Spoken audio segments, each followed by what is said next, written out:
subscribe. Chat, we got about 5 hours of stream left to go. Shout out to me off the TTS today. I appreciate everyone pulling up. Everyone showing love. All the active chatters. You guys are awesome. God forbid a girl likes to be manhandled.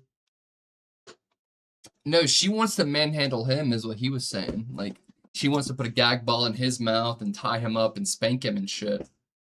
Online, but that's just the English side. The Japanese internet has stories about curses, disappearances, and strange mysteries that were never solved, and most people outside Japan have never heard of them. Today, dominant. I mean, like, dominatrix. I mean, like, that would be kind of strange. Let's say you're always like dominant in the relationship and you're like the alpha, whatever, and then all of a sudden your girl's like, now it's my turn. Bend over, boy. Bend the fuck over. It'd be like, I'd be like, what the fuck? I'd be kind of shook. Chick-fil-A has been secured. She fucking puts like, I don't know, that'd just be kind of crazy to me. Machine turns, that's what I'm saying, bro. Like, that is a kind of a crazy switch up. they were exploring Like, if you were into it when you guys first met, or she told you, but like, out of nowhere, it's kind of crazy. the creepiest Wake content up. Nah, bro, bam. Like, what the fuck? from the Japanese internet. We'll start with the strange cases and save Well, I'm the worst single. You're a dominatrix, Alina? It's gas power. It's a diesel. for last. The new goal, guys, is 2.5 million subscribers by the end of 2026. It's a crazy goal, so with me, I'm Visual Venture, and you are awesome. Yo, shout out to Tiff for 100 bits. Get some W's in chat. Thank you so much. The mystery of the evaporated people. Turn up. On Japanese Evaporated social media, people. there's a hashtag that translates to husband missing. Under that hashtag, women post photos of husbands who left home and never returned. Damn, bro, they went out for milk. They just vanished into thin air. In Japan, there's a word for this. It's called johatsu. Johatsu means It happens so often they made a word for it. evaporated people, and it is the term that Japanese use for when people disappear without a trace. It's estimated that 100,000 Japanese people disappear each What the fuck? Disappear? year. That number alone is unsettling. What makes it even more disturbing, people disappear each year. That number alone is unsettling. What makes it even more disturbing is that this has been happening for over 50 years. The term johatsu started being used in the 1960s. That's crazy. What the fuck is going down in Japan?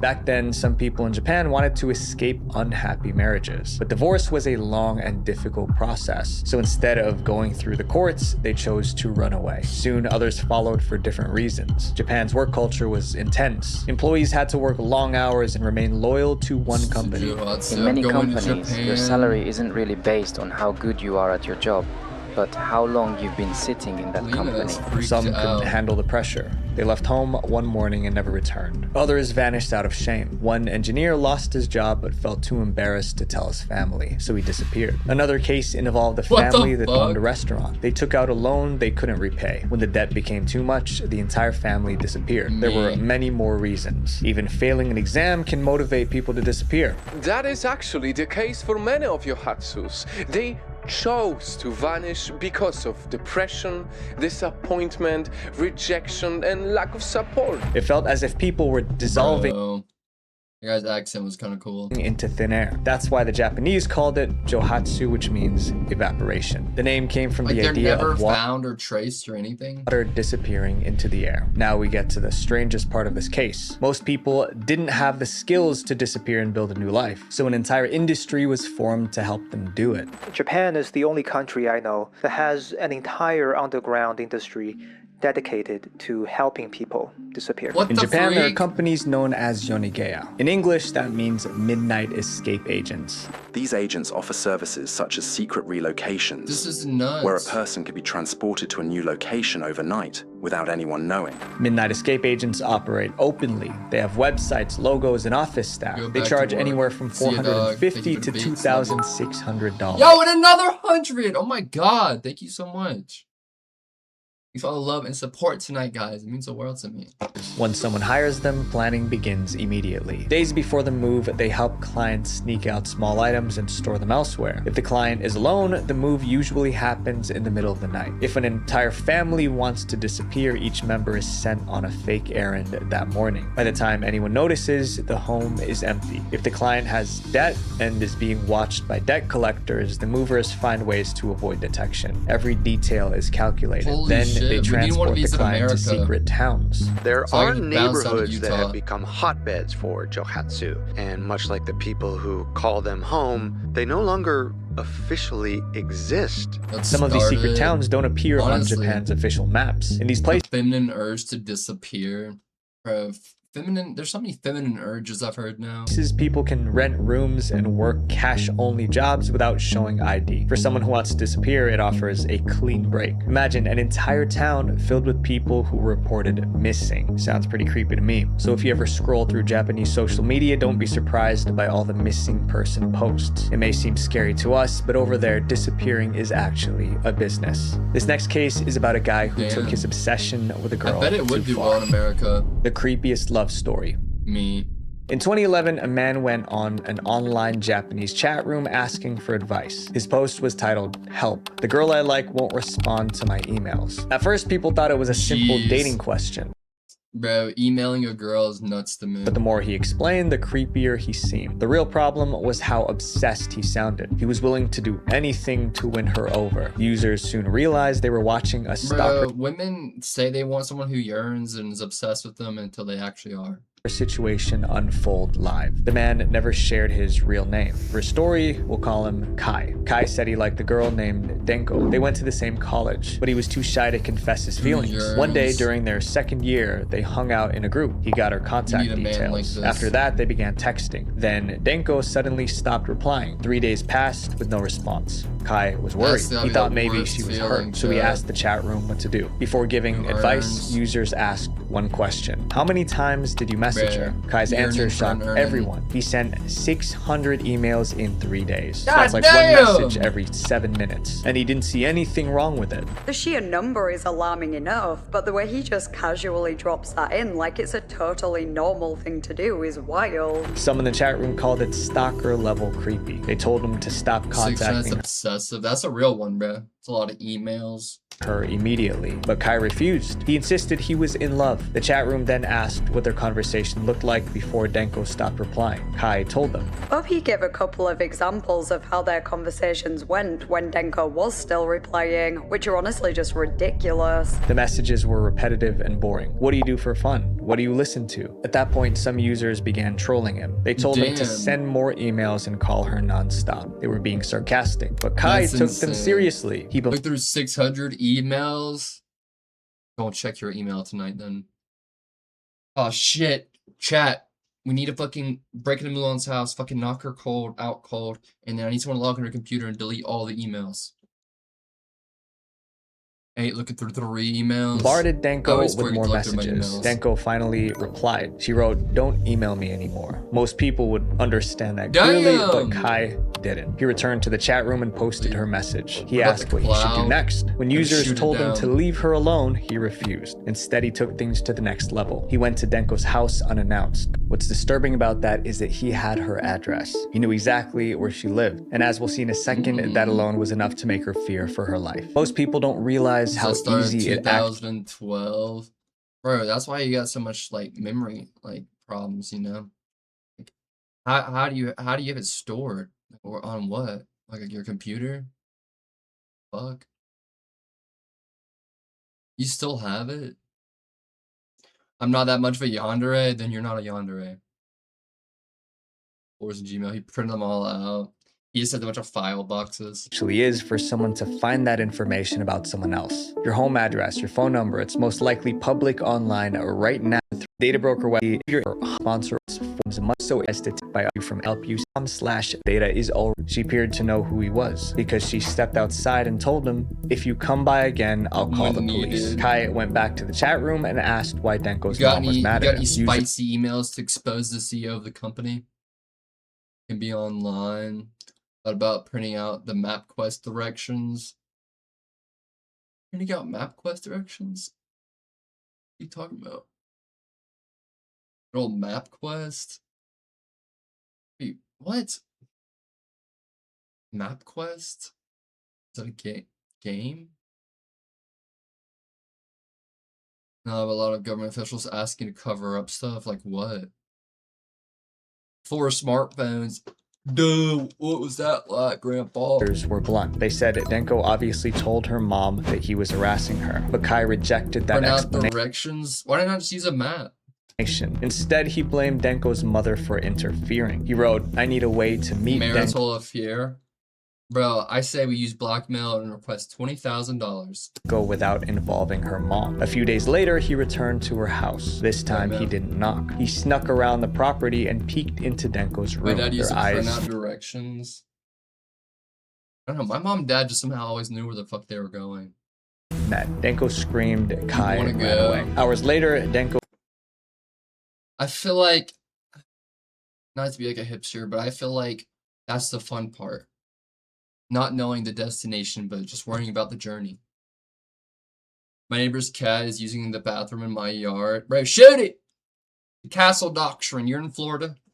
Blow that fucker sky high. sent Kai a message. "Don't call me or email me anymore, please. I'm sorry, but I'm really He's scared. If trespassing. there's been a misunderstanding, then I apologize. But this is my last email. Please don't contact me again. I'm begging you." Denko feared for her life. After that, Denko changed her phone number and email address. Kai could no longer reach her. Again, The sleepover there's a sleepover birthday party? Since when? Why am I just now hearing about it? What in the freak? Jesus, I need to learn to spell. that should have been the end. But Kai did not give up. Kai I contacted was like, you weren't supposed to tell him. Denko's best friend. He offered to pay for updates about Denko. The best friend agreed. He first paid 3,000 yen, which is about $20. Over the next few weeks, he kept I made the joke first. paying for information. One day, the friend told him Denko would be at a certain park. Kai went there. He found come Denko. now. When No, Denko I'm saw him, good. she You guys don't hold me snapped. there, She punched so- him and screamed at him to leave. Like, He left. I totally had plans that night anyways. Overnight it is. I already hooked up. I got invited to another sleepover that night, actually. So, have fun, guys. We found your lost invitation. Oh. What night? to avoid causing a scene. surprise Later, he returned party. to the chat room and Bro, explained what if someone happened. threw a surprise party for me, bro, I would fucking shoot the place up. He still believed it was just a misunderstanding. This time, the chat room turned on him. They told Kai wait he a was the minute, problem. Mr. Some even praised Postman. Denko for defending herself. Yeah. After that, Kai claimed he stopped contacting her, but he kept posting in the chat room. He later revealed that he met another girl whom he paid in exchange for a relationship. wait. That relationship also failed. On May 2nd, That vine is literally me and you, Kato. 2011, Kai made his final post. He wrote that he didn't understand how girls think at all. After Same, that, he brother. disappeared from the forum. Kai never revealed his true identity, so no one could track him down. That also meant that no one could verify his story. sunrise, In you 2012, knew it someone then, translated yeah. Kai's thread from Japanese Y'all to get put English on a and t-shirt. posted it Listen, on bro, I can't control my reactions. When I get surprised, I just start shooting. Levity's Postman is fire. Bro, I made a new mix called Obama. I'd say it's pretty gas. Let me guess, I'm the toothless man, and I'm the crusty little kid. Tumblr. And that's how we know about this today. Many readers treated it like a joke, but it was most likely the real-time online diary I remember of a someone once told me they made an Obama shrine. I was like, what the fuck? creepy stalker. Forgot who it The was. monster with 21 faces.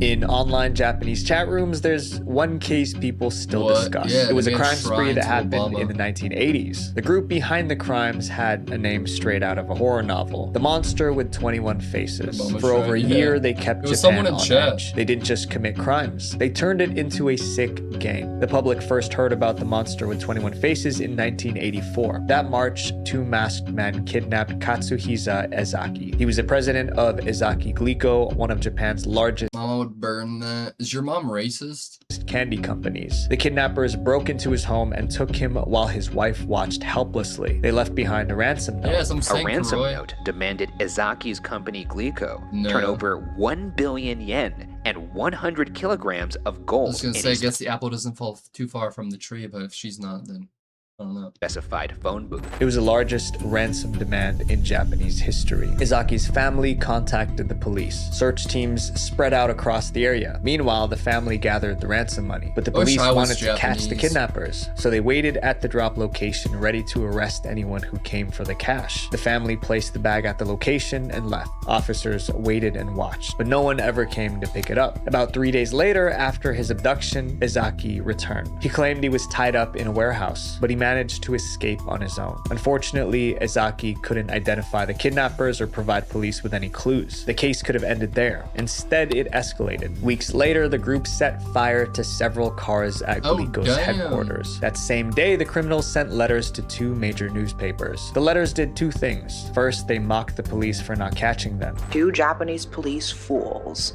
Are you stupid? With so many of you, what are you doing? That's crazy, bro.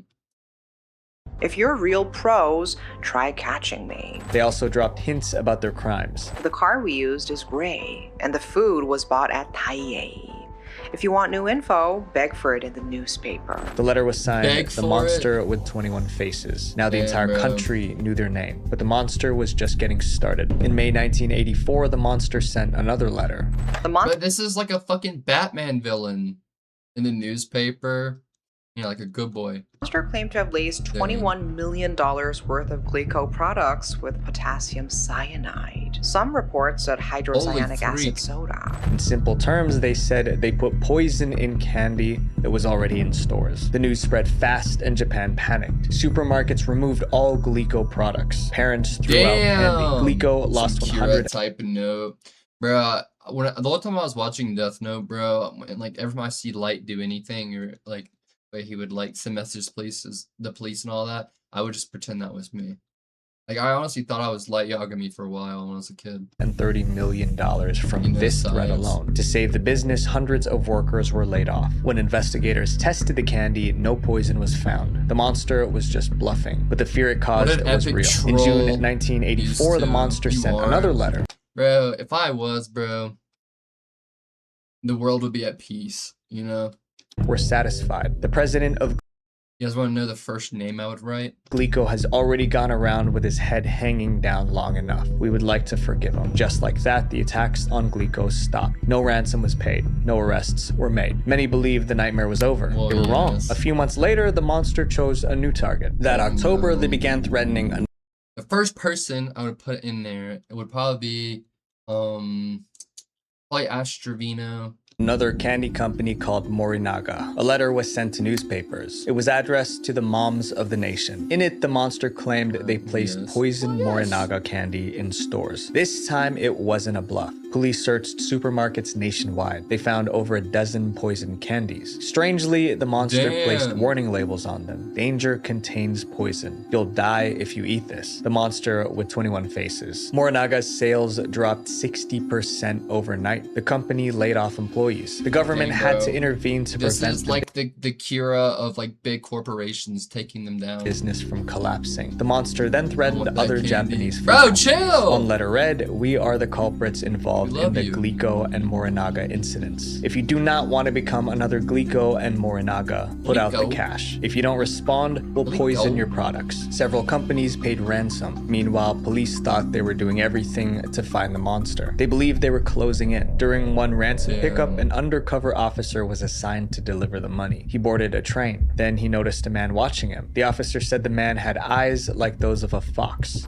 He looked cunning, hunting, and they nicknamed him the Fox-Eyed Man. When the officer tried to follow the man disappeared into a crowd. Days later, the police released a sketch of the fox-eyed man. damn. They even identified a suspect. A man called Miyazaki. Physically, he looked just like the Fox-Eyed Man, and he did also have a bit of a history with Glico. But after the investigation, he was cleared. Over time, police interviewed roughly 125,000 Holy persons of shit. interest. How have I None of never them heard of were this? linked to the monster. Months passed with no arrests. This is actually the public kinda was fucking angry. nuts. The media criticized the government. The officer leading the investigation was dismissed. He considered it the biggest failure of his California can get one, but I don't see that happening. Bro, you ever seen the Train to Busan? Professional career. So, out of embarrassment, the officer did the unthinkable. News of his passing shocked Japan. 5 days later, the monster sent one final letter. They talked about what happened to the officer. No Korea Yamamoto died like a man, so we decided to give our condolences. We decided to forget about torturing food making company. It sounded like they felt guilty about his passing and decided to stop. The letter ended with, "It's fun to lead a bad man's life." No one ever heard from the monster again. The case remained open for years, but in the year 2000, the statute of limitations expired. That meant even if the culprits were identified, they couldn't be prosecuted. To this day, no one knows the true identity of the monster with 21 faces. That's insane. But on the Japanese internet, this group is still a topic of discussion today. Up next is a story that made people afraid of browsing the web. That's nuts, bro. The Red Room Curse.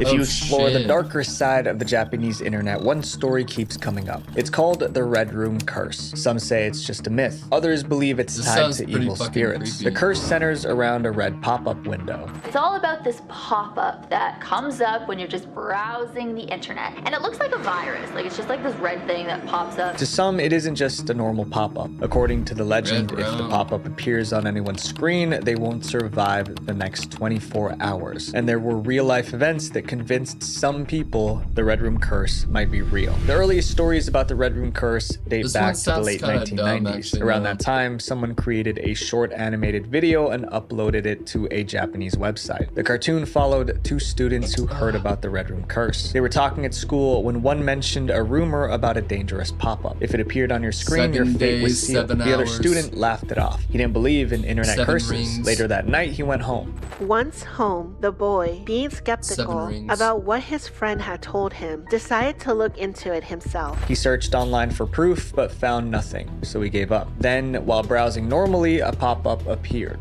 The legend is about a pop-up box on the internet that reads, "Do you like?" in Japanese, which is also narrated by a At girl. the gym, I meant to dead hang.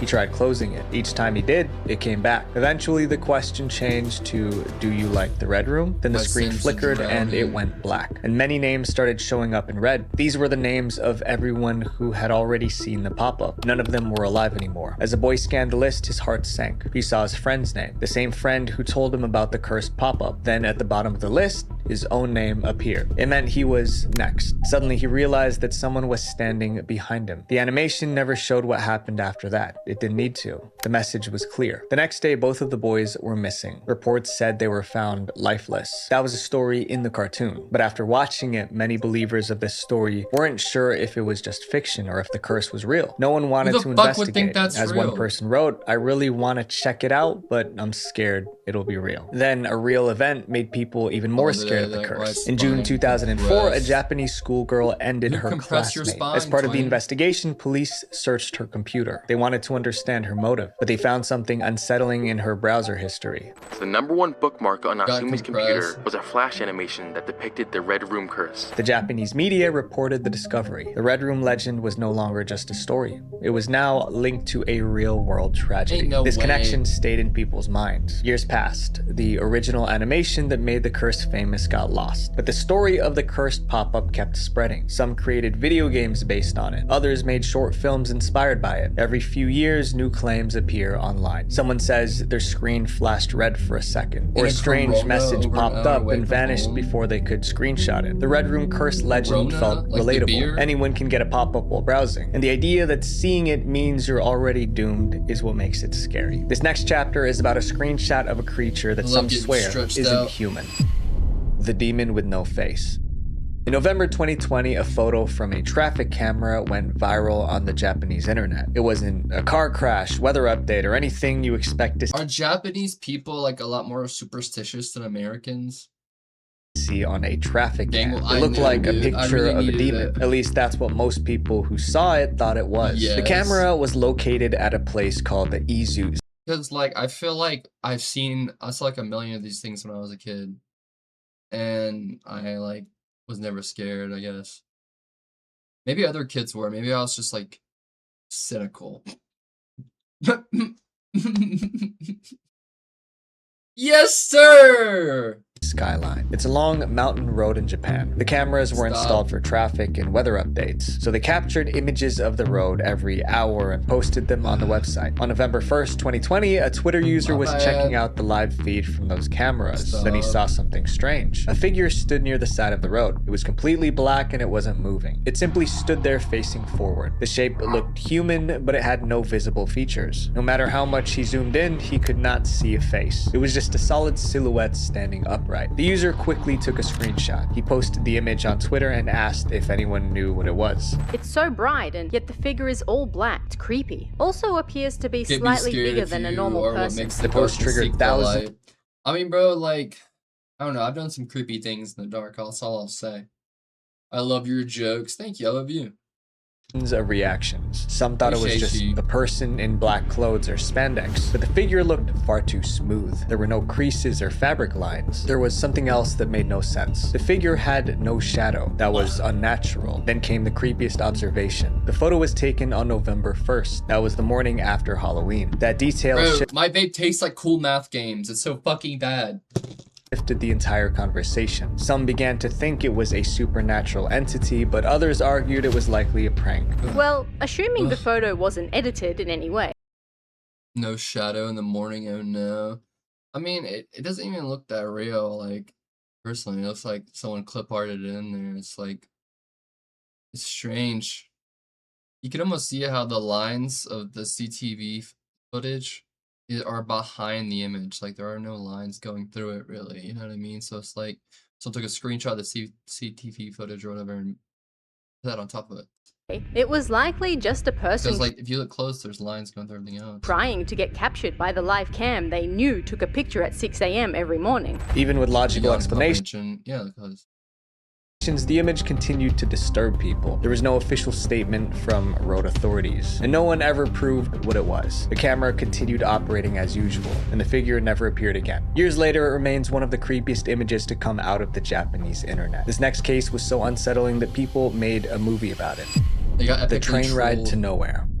In January 2004, a Japanese chat room asked users to share any strange things happening around them. Hundreds of users joined the conversation. They told stories about odd events. Random online forums and the internet was so cool and mysterious back then. And random coincidences. Then a user named Hasumi began posting. Her story was so unsettling that it made everyone stop and read. And it was unfolding in real time as she typed. Hasumi was typing while she was on a train heading home from work. It was late at night. The train was supposed to stop at her usual station, but it didn't. It just kept going. 10 minutes passed. Imagine like a train you're on, like passes your stop and it just keeps going. You're like, what should I do?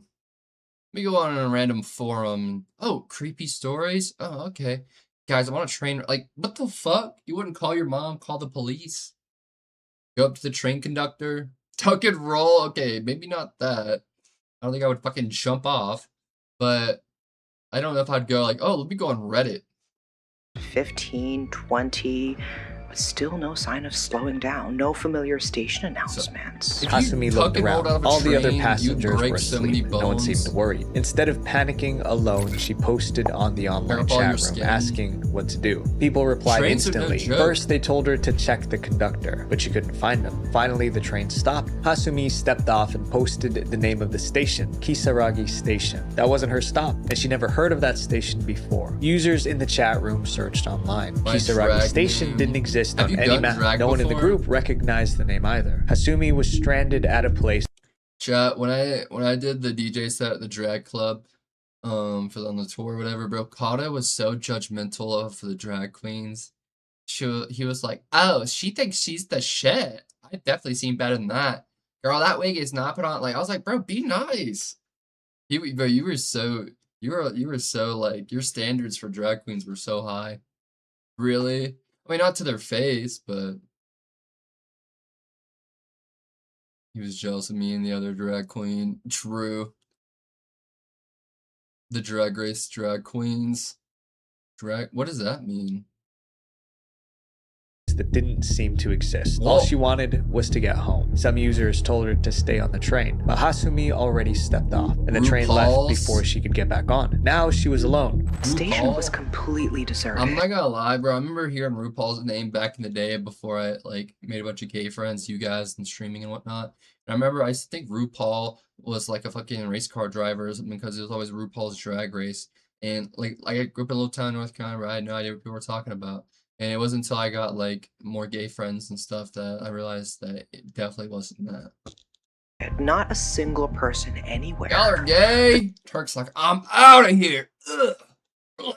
Ticket office was dark and abandoned. Hasumi tried to find a taxi, but there wasn't. Honestly, I feel like there used to be a lot more gay people in the community. Now I feel like it's like just mostly girls and Turk and Jason and Kata and Unk. You girls scared up all the gays. As it should be, and I'm kidding. It's none. People in the chat room told her to walk along the tracks until she reached the previous stop. So she started walking. Then she heard a voice. This is the girls. community. Someone screamed, "Hey, don't walk on the tracks. That's dangerous." When Hasumi turned around, she saw a man with one leg. She blinked for a second and he disappeared. Hasumi kept updating the chat room. She was terrified, but she forced herself to keep moving. She saw a tunnel ahead and went through it. When she came out on the other side, she saw a man sitting in a car. He offered to drive her to a nearby hotel. She told the chat room and asked what to do. Users warned her. That's insane, bro. Like updating a chat room live. Like, guys, some guy asked me for a ride. What should I do? 1 second, why this chat room replies. Not to get in. They said it was suspicious for someone to be there so late at night, but Hasumi said she was exhausted, so she got into the car. At first, the driver was friendly. Then she realized he was driving in the wrong direction. The driver wasn't heading toward any during the day. Guys, what should I eat? hotel. Instead, he turned into a narrow mountain road, driving. Lon's in the middle of court, and she's like, is this guy guilty, chat? Try to throw the book at him or let him off light?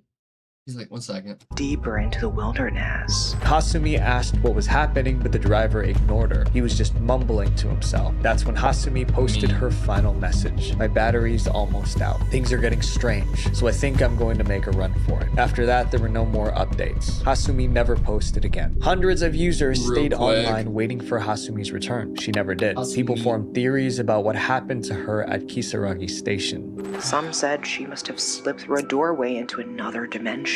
Others had darker explanations. She was kidnapped. What do you think happened to her when the strange man drove off with her? She probably slipped into another dimension. Is this guy a fucking detective? How did he fucking know? You ask them for a ride and they abduct you.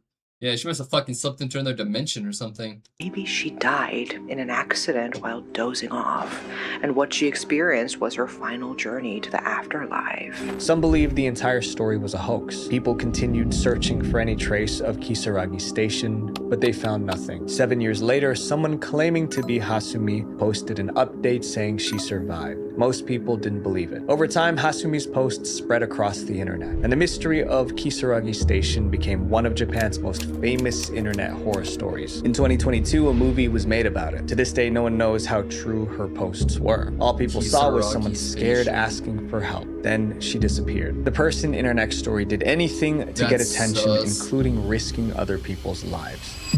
The case of the fake survivor. When we talk about creepy content, it isn't always ghosts or curses. Sometimes it's real people doing strange things. This is one of those cases. I will say the storytelling is amazing. From the YouTuber? Involves a man who pretended to be buried alive. It all started with a real tragedy. On January 1st, 2024, Japan was struck by a powerful earthquake. A powerful 7.6 magnitude earthquake struck central Japan, leaving a trail of destruction in its wake. Buildings collapsed and fires spread, but the most urgent crisis was the people trapped under the rubble. They needed to be rescued before time ran out. That same day, 25-year-old Ryodai Kanemaru was at home. He also lived in Japan, but he was was miles away from the disaster zone. He was completely safe. As the news of the earthquake spread, Kanemaru opened Japanese Twitter. He wanted to see how people were reacting. There were several thousand posts requesting rescue at the time. The trapped victims became the focus of national attention. Kanemaru wanted that attention too, so he decided to lie. That night he posted, "My family is trapped in our collapsed house." To make the lie believable, he listed a real address in Wajima, one of the hardest hit areas. His message got a lot of attention. People replied and told him to stay strong. Others said they would alert authorities. He probably loved the attention because he decided to tell another lie. He posted another desperate message asking for help. This time he used a different address. Once again, people online reacted with concern. Kanemaru repeated bro, the amount of dopamine and like satisfaction people get from like notifications on posts.